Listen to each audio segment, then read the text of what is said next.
Changing your password on Discord is a straightforward process. Follow these steps to update your password easily. Step 1. Open Discord.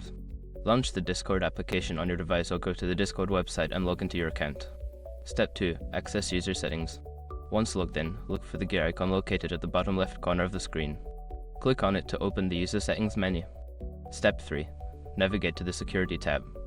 In the user settings menu, find and select the privacy and safety option. Scroll down to locate the change password section. Step 4. Enter current and new passwords. You will be prompted to enter your current password followed by your new password. Make sure to create a strong password that you haven't used before. Step 5. Save changes. After entering the required information, click on the Save button to update your password. You should receive a confirmation message indicating that your password has been successfully changed. Now you have successfully changed your Discord password.